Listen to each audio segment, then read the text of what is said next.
el doctor Jaime Cubero es actualmente investigador titular del INIA en Madrid, donde lidera el grupo de bacteriología de plantas del Departamento de Protección Vegetal y ha trabajado pues, fundamentalmente con bacterias del género Xanthomonas, tanto la causante de la cancrosis como la causante de la mancha bacteriana, de las que nos va a hablar hoy, y además en los últimos años se está abordando también el estudio de otras bacterias como las del género Candidatus liberibacter, causantes de HLB, que hemos visto ahora, y también las del zebrachip en patata que nos comentaba el doctor Montesinos esta mañana. Y su charla de ahora, como ya decía, es sobre cancrosis de los cítricos y mancha bacteriana de los frutales de hueso y almendro, dos enfermedades diferentes provocadas por bacterias del género Xanthomonas, que para el que no lo sepa es una prima de Xylella fastidiosa. Hola, buenos días a todos. Bueno, en primer lugar agradeceros a todos y a la organización por invitarme a dar esta charla y dejarme contaros algunos resultados que tenemos a lo largo de estos años en dos bacteriosis que son, bueno, nuestro grupo trabaja fundamentalmente en bacterias del género Xanthomonas, que están dentro de la familia Xanthomonaceae, que incluye a la Xylella, o sea que, bueno, pues haceros una idea de dónde estamos. Os voy a hablar de dos enfermedades, una de ellas que son de cuarentena, están consideradas de cuarentena en la Unión Europea, pero hay una diferencia entre las dos. Una de ellas está presente, que es la mancha bacteriana de los frutales de hueso y del almendro, y además en España está extendida, está bastante extendida. Y luego tenemos la cancrosis de los cítricos, que es una bacteriosis que ataca a los cítricos y que no está presente ni en España ni en ningún país del área mediterránea. Son enfermedades provocadas por bacterias que parecen similares porque son filogenéticamente muy próximas. Ya veis, pertenecen al mismo género, pero veréis que las enfermedades son distintas y los mecanismos de infección son distintos. Nosotros trabajamos en eso precisamente, en definir cuáles son los mecanismos que rigen las infecciones de estas dos bacterias. Bueno, ya os he comentado que ambas están dentro del género Xanthomonas, que son bacterias, siempre se ha definido como un género de bacterias que incluye bacterias fitopatógenas. Hoy en día sabemos que no solo son bacterias fitopatógenas, hay muchas Xanthomonas que no producen ninguna sintomatología en planta y no producen ningún tipo de enfermedad. Eso hasta hace poco no estaba tan claro, se definían todas como fitopatógenas. Se caracterizan porque tienen una gran diversidad patogénica, infectan huéspedes diferentes, con mecanismos distintos, y se suele decir que tienen una aparente uniformidad fenotípica, cosa que realmente es cierto solo en el caso de si estamos hablando de la célula o estamos hablando de las colonias que producen, pero la diversidad fenotípica es inmensa porque ya os digo que tienen infectar cosas distintas y tienen comportamientos distintos. Lo que sí es verdad es que tienen una alta especificidad de huéspedes. Las especies dentro del género Xanthomonas infectan un huésped determinado, incluso hay cepas que infectan exclusivamente una especie de planta determinada, una cepa específica. Bueno, hay descritas más de 100 especies patobares. La taxonomía de Xanthomonas es una taxonomía compleja que va cambiando a lo largo de los años y que nos vuelve locos a la gente que trabajamos en Xanthomonas y especialmente a aquellos que trabajáis en temas de regulación y en los servicios de protección vegetal, porque es muy difícil al final determinar si estamos tratando con bacterias de cuarentena o no son de cuarentena y hay que tomar medidas. Bueno, presentan diferentes mecanismos de infección, de colonización y producen diversidad de enfermedades. Bueno, estas son algunas de las enfermedades más habituales que más se estudian en el caso de las Xanthomonas. Nosotros vamos a hablar de Xanthomonas citri, subespecie citri, que produce la cancrosis de los cítricos, ya os diré un poquito más adelante, y de Xanthomonas arboricola patobarponi, que produce la mancha bacteriana de los frutales de hueso y el almendro. Quizá económicamente la más importante es la que afecta al arroz, también la vesicatoria porque afecta a especies de tomate.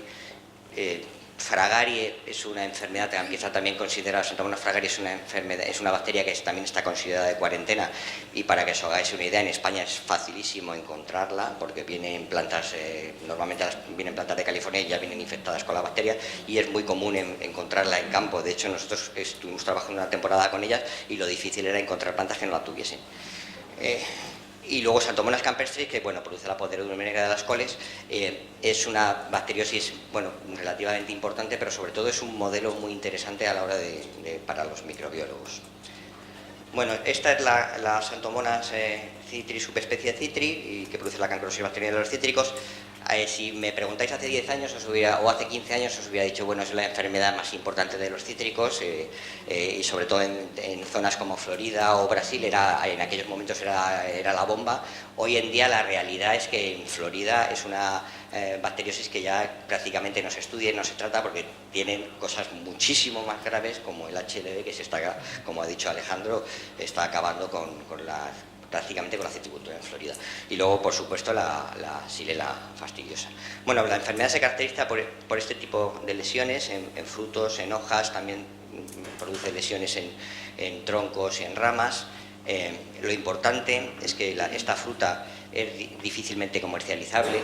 Y eso en una citricultura como la española es muy importante porque ya sabéis que nos dedicamos fundamentalmente a la comercialización de fruta fresca.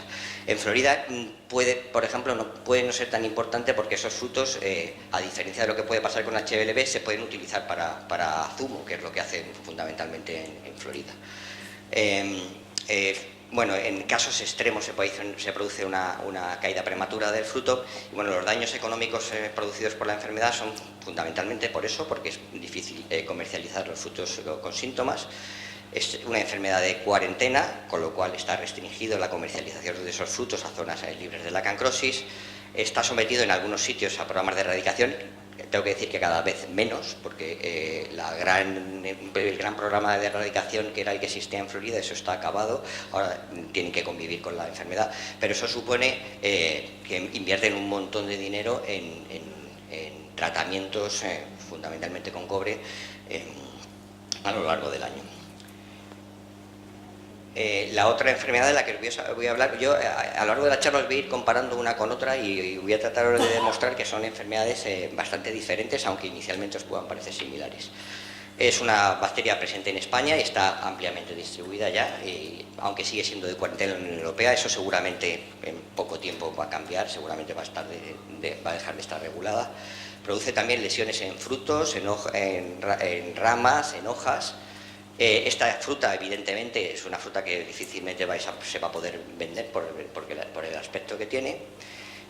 Sí que se produce caída prematura del fruto cuando hay infecciones severas. Y los daños económicos, pues os diría que son similares a los que produce la cancrosis. Es una enfermedad de cuarentena, con lo cual hay restricciones en la venta del material vegetal de unos sitios a otros, sobre todo a nivel de vivero. Ya os he puesto aquí que es una comercialización limitada y, por supuesto, los tratamientos de control necesarios, que suponen un coste anual bastante elevado. En España es importante no solamente porque afecta, estos son melocotones, ciruelas, etcétera, albaricoque, porque afecta a almendra, y el almendra ya sabéis que es un cultivo de bastante importancia, sobre todo en determinadas zonas como aquí en la Comunidad Valenciana, en determinadas áreas de la Comunidad Valenciana. Ya os he dicho, son enfermedades provocadas por bacterias del mismo género y que producen aparentemente síntomas similares. Esto lo ve alguien que no es experto, dice, bueno, pues es que tengo síntomas similares en los frutos. Si lo veis, os pueden parecer que son iguales. Dice, bueno, pues estamos tratando con una enfermedad que son iguales. Ya os digo que os voy a demostrar a lo largo de la charla que se trata de enfermedades completamente diferentes, que las bacterias emplean mecanismos de diferenciación completamente diferentes. Y voy a ir comparando algunas cosas. Bueno, si nos vamos a algunos autores describen, bueno, esto es la clasificación que se hace de las santomonas y de los síntomas que produce. Se ve muy pequeñito, pero bueno. Citris está por aquí y hay arborícola, bueno, veréis, está aquí, que se produce en teoría los mismos síntomas. Y digo en teoría porque no se trata de los mismos síntomas, aparentemente son parecidos, pero no son los mismos síntomas.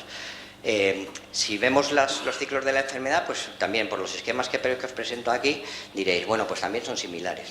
Tampoco son tan similares, porque ambas tienen características en común.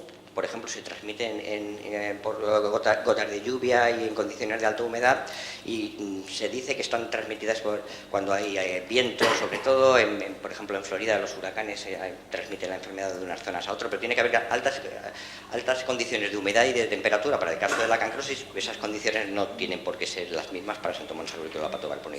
Pero salvo esa característica, los demás, bueno, pues dices, son cosas similares. Ahora, tened en cuenta que se trata de distintos huéspedes y, por supuesto, de huéspedes que se cultivan en condiciones climáticas bastante diferentes. Los cítricos son de ambiente subtropical, alta humedad y alta temperatura, generalmente en zonas donde está la acantrosis, es lo que favorece el avance de la enfermedad, y sin embargo los prunus pues, se cultivan en condiciones mediterráneo continental, con bajas temperaturas en invierno, o sea que es diferente.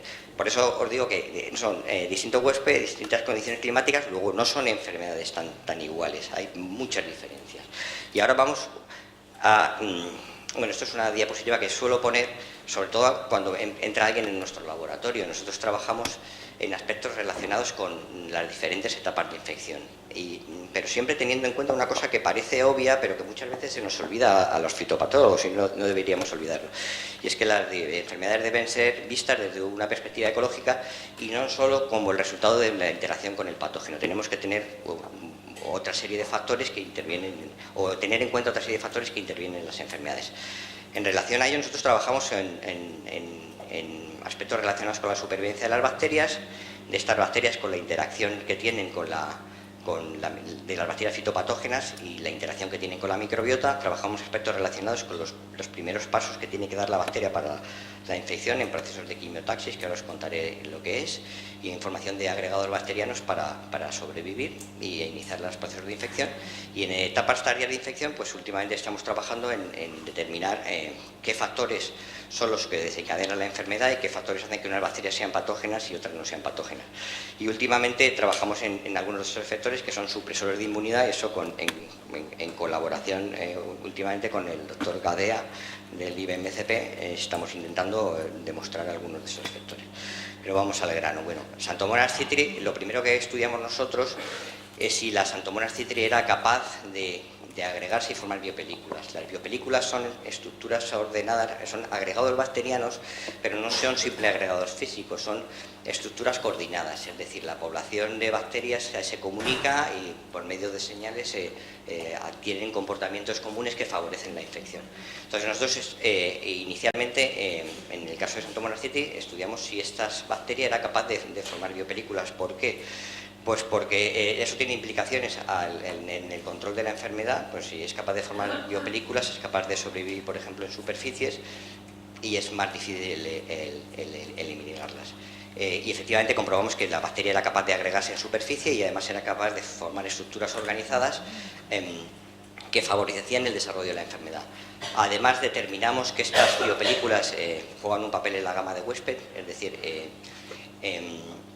en el caso de Xanthomonas citri, por ejemplo, tenemos cepas que son capaces de infectar todas las especies de cítricos, prácticamente todas las especies de cítricos conocidos, y hay especies y hay algunas variantes de la bacteria que son capaces de infectar una única especie, que es la lima mexicana.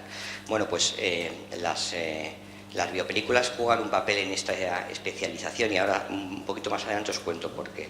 También trabajamos en la composición de la matriz de las biopelículas, porque los agregados bacterianos no son solo eso, no son solo las bacterias, sino una matriz que las envuelve y que las permite sobrevivir a condiciones ambientales adversas o sobrevivir a tratamientos.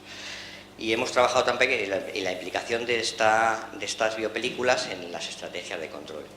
Hace ya unos años publicamos un artículo en el que describimos cómo las biopelículas, no solamente las estrategias de control, que normalmente son compuestos con cobre, no son solo no capaces de eliminar estas biopelículas, sino que en muchos casos induce la formación de biopelículas. En casos en los que las concentraciones son bajas de cobre, en lugar de eliminar las bacterias, lo que hace es y hacer que estas bacterias formen más biopelículas y que tengan mayor persistencia en las superficies vegetales.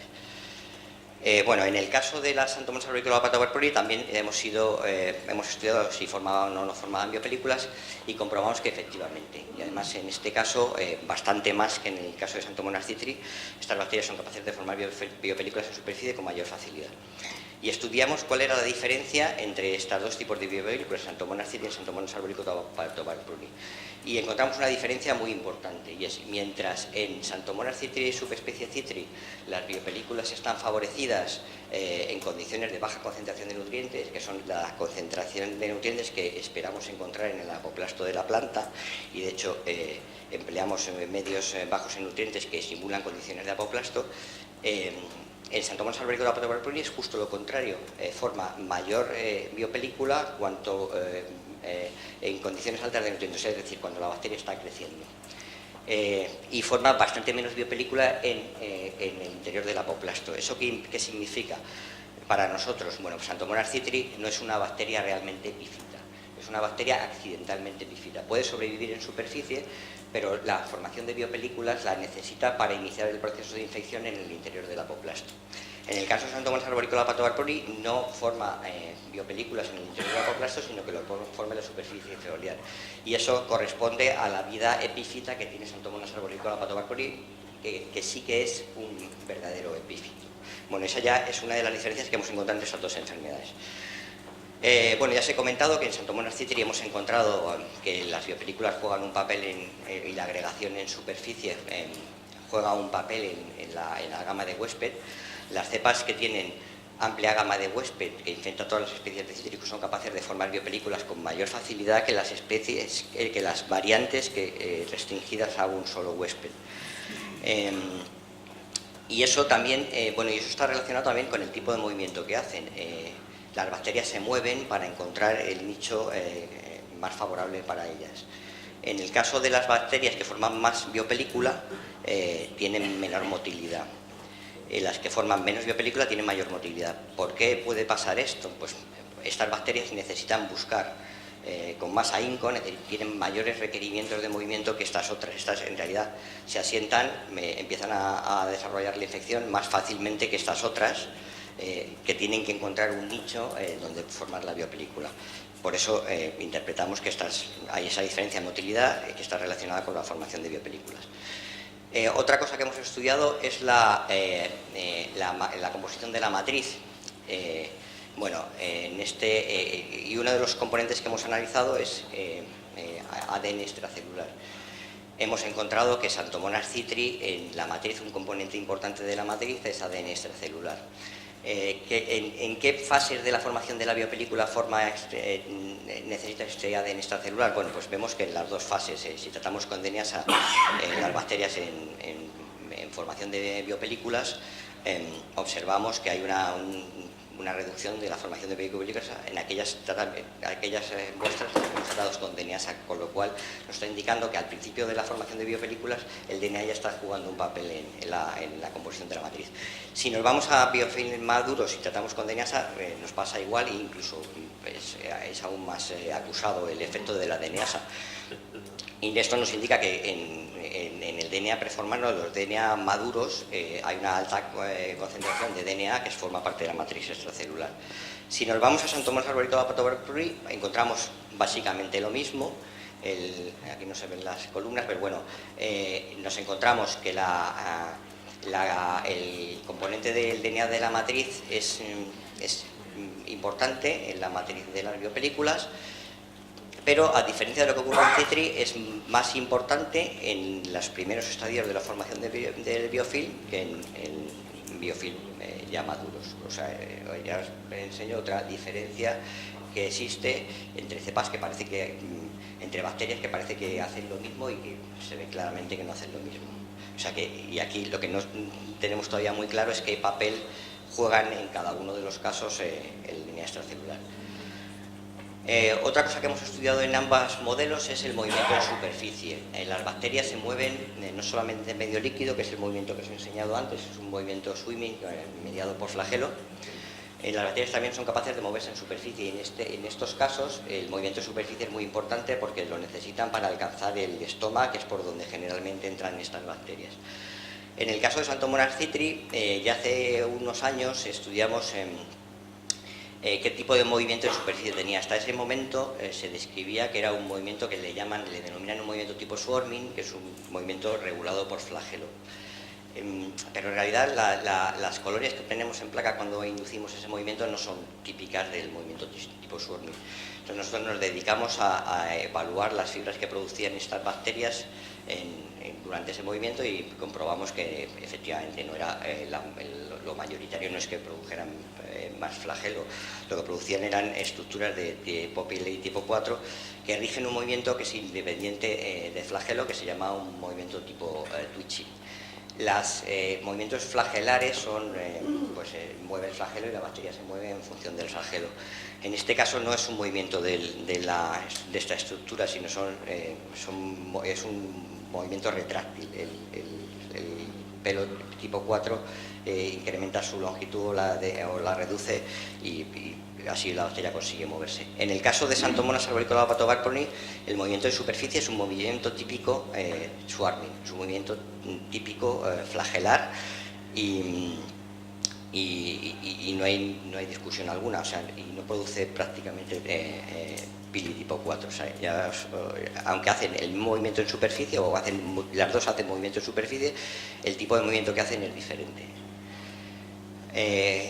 Otro factor que hemos analizado es la quimiotaxis. La quimiotaxis es el mecanismo por el cual las bacterias se mueven en función de un determinado estímulo. ¿Y eso cómo lo hacen? Lo hacen en función de unos receptores que tienen en la membrana, que son capaces de recibir el estímulo y transmitir la señal a la bacteria para que haga un movimiento distinto del flagelo. En función de los receptores que tenga, estos receptores son unas proteínas que se llaman proteínas aceptoras de grupos metilo, y cada una de ellas recibe un determinado estímulo y produce un determinado cambio en el movimiento de la bacteria. En el caso de Xanthomonas citri subespecie citri encontramos una variante, muy poca variación en los perfiles de MCPs, se tiene muy poquitas variantes de MCPs. Y además estas MCPs parecen estar relacionadas con la gama de Wespel. Tenemos mayor variabilidad, tenemos una diferencia entre cepas de limitada y amplia gama de Wespel. Sin embargo, en el caso de Xanthomonas arboricola patobarponi es todo lo contrario. Hemos encontrado una variabilidad tremenda de MCPs y además, de momento, nosotros no hemos sido capaces de determinar si los perfiles de MCP corresponden a cada uno de los huéspedes que infecta. No somos capaces de relacionar los perfiles de MCPs con la gama de huésped. Y ya la última parte de la charla lo voy a dedicar a otro carácter que tienen en común, que es ambas bacterias conviven en planta con otras xanthomonas. Otras xanthomonas, algunas de ellas que no son patógenas o algunas de ellas que están descritas como patógenas pero tienen una virulencia menor. Este es el caso de las Xanthomonas citri subespecie citri, que convive, esto es un trabajo realizado en Florida, convive con bacterias que son de una especie distinta y que producen, en este caso producen una enfermedad distinta, pero es una enfermedad muy leve que normalmente en árboles muy jóvenes y que no tiene realmente importancia porque las plantas se pueden controlar, la enfermedad se puede controlar perfectamente con tratamientos con cobre e incluso si dejas las plantas adultas al final acaban controlando por ellas mismas la bacteriosis. Es un caso muy conocido en Florida porque esta bacteriosis se pensó en principio que era cancrosis y se eliminaron un montón de viveros como consecuencia, en viveros donde se detectaba esta bacteriosis que no tiene ninguna importancia, supuso un montón de pérdidas innecesarias en esos momentos. ¿Y eso por qué fue? Porque no eran capaces en ese momento, no eran capaces en ese momento de discriminar entre las dos. Bueno, esta es una diapositiva que suelo poner bastante y que la ponía en Florida en su momento y que indica la importancia que tiene la identificación de las bacterias y además este es un caso real. En Florida tú te puedes encontrar en tu jardín una pantera o te puedes encontrar un gato, ambos ya veis que son del mismo género. La diferencia es brutal, si te encuentras la pantera posiblemente vayas a tener problemas, no por lo que te dé la pantera, sino por lo que te dé los servicios de protección animal que se veían por ella. Si te encuentras el gato a lo mejor hasta lo adoptas. Y te pasa lo mismo con los cítricos, si te encuentras la cancrosis, en ese momento yo decía que te arrancaban el árbol, ahora ya da igual, te lo arrancan, pero si te encontrabas la otra, pues no pasa nada, tú tienes el árbol con el bacterial spot, que es como se llama la enfermedad, y posiblemente el mismo árbol vaya a controlar la enfermedad con el tiempo. Y aquí recalco la importancia de métodos de identificación apropiados. Y ese es el mismo caso que hemos tenido en Santomonas arborícola patobarpruni. Cuando nosotros empezamos a trabajar con esta bacteria, recopilamos una colección de santomonas que se habían aislado de Prunus y que todas ellas habían sido consideradas Santomonas arborícola patobarpruni. Cuando empezamos a hacer análisis genómicos de las mismas, nos dimos cuenta que no, que había algunas que eran patobarpruni y otras no, aunque daban positivos con los métodos que había en ese momento para identificar las bacterias. Esas bacterias no son patógenas, algunas de ellas ya veréis que tienen algunas características que pueden hacer pensar que en algún huésped pueden producir algún tipo de síntomas, pero nosotros no hemos determinado que ninguna de ellas produzca síntomas en Prunus, que es lo importante. Bueno, estudiamos estas bacterias y efectivamente no producían sintomatología ninguna en Prunus. Producían algunas veces una respuesta hipersensible en algunos otros huéspedes, pero ya os digo, no, en ningún caso se podían considerar enfermedad. Hemos secuenciado los genomas. En las patógenas encontramos un plásmido que es el que confiere virulencia a Santomonas arborícola patobarpruni. En las otras no hemos encontrado no hemos encontrado en ningún momento ese plásmido.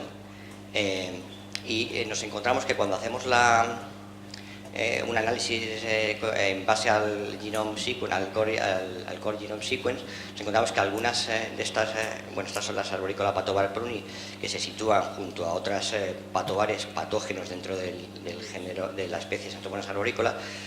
Estas son en los grupos donde hemos localizado las no patógenas, y algunas de ellas se asocian a cepas ligeramente virulentas en cebada, pero nosotros ni siquiera en cebada hemos conseguido que estas bacterias nos den sintomatología, nos dan respuesta hipersensible. Bueno, estas cepas nos han servido en primer lugar para diseñar una estrategia, la comparación de los genomas nos ha permitido diseñar una estrategia para de PCR en tiempo real para diferenciar o discriminar claramente las cepas patógenas y no patógenas y proporcionarle a los servicios de sanidad vegetal un método fiable, capaz con el que sean capaces de diagnosticar de verdad la mancha bacteriana de los frutales de hueso de almendro. Y luego en los estudios que hemos hecho de comparativos de genómica, pues nos ha permitido determinar, voy a ir un poco rápido porque no nos queda tiempo, factores que participan en la virulencia de estas bacterias. Pues nos encontramos, por ejemplo, diferencias en sensores ambientales entre cepas patógenas y no patógenas, entre ellas las MCPs que ya os he contado antes, en estructuras fibrilares que le confieren a la bacteria movimiento y capacidad de agregación. Muy importante, hemos determinado diferencias en el flagelo, que es en una zona que además induce o no induce los mecanismos de defensa de la planta. También hemos analizado factores de virulencia que participan en los procesos finales de la infección. No voy a entrar en detalle, pero diferencias en enzimas peptidolíticas, celulolíticas, en sistemas de transporte de las bacterias, que son los que confieren virulencia a la bacteria. Y luego, muy importante, en un sistema de secreción, el sistema de secreción tipo 3, que es el que define a una bacteria, o en la mayor parte de los casos define una bacteria como patógena o no patógena. Y curiosamente, en el caso de las cepas patógenas encontramos el sistema de secreción tipo 3 y un montón de efectores que participan en la virulencia y que están descritos en otras santomonas. En el caso de las no patógenas hemos encontrado en alguno de ellos que tienen el sistema de secreción tipo 3, pero tienen muy poquitos efectores, y en otras de las no patógenas que no tienen ni siquiera sistema de secreción tipo 3. Esto parece una tontería, pero es muy importante para determinar el origen de las cepas patógenas. ¿Qué ha pasado? ¿Las cepas no patógenas han evolucionado de otras patógenas, o las cepas no patógenas han adquirido el sistema de secreción tipo 3 y los efectores? Bueno, nosotros estamos un poquito más en esta segunda línea, y de hecho queremos tener los pasos intermedios, queremos tener las que no tenían el sistema de secreción tipo 3, que lo han adquirido y luego han ido adquiriendo efectores de virulencia. No os preocupéis, que ya termino. Hemos hecho un estudio similar en otros patobares dentro de la Santomonas arborícola, porque Santomonas arborícola tiene 3 patobares que están considerados realmente patógenos y que producen daños, que son Corylina bruni y Juglandis. Y mediante comparaciones genómicas, pues comparación de los genomas completos, hemos determinado aquellos efectores que son específicos de cada uno de ellos y bueno, que permiten no solamente discriminar en las cepas por técnicas de PCR, sino que nos dan una idea de por qué unas cepas son patógenas en un determinado huésped y las otras son patógenas. Vamos, en resumen, la especificidad de los huéspedes, podemos sacar alguna información de estos resultados. Y esto ya es el final, algunas conclusiones. Bueno, pues ya habéis visto que efectivamente os he enseñado enfermedades que pueden parecer iguales o muy similares, porque están provocadas por bacterias que además son genéticamente similares, pertenecen al mismo género, pero que tienen y que además producen efectos al final similares, pero lo consiguen mediante distintos mecanismos. Y os he mostrado solo algunos de ellos, pero son completamente diferentes. Las enfermedades son completamente diferentes y posiblemente requieren estrategias de control diferentes. Y ya finalmente, bueno, pues esto es un trabajo de años. Estas son las fuentes de financiación y, por supuesto, es un trabajo que no solamente hemos hecho nosotros, sino que hemos colaborado a lo largo de estos años pues, con grupos de Estados Unidos, en Aragón o aquí en el IBIA de Valencia.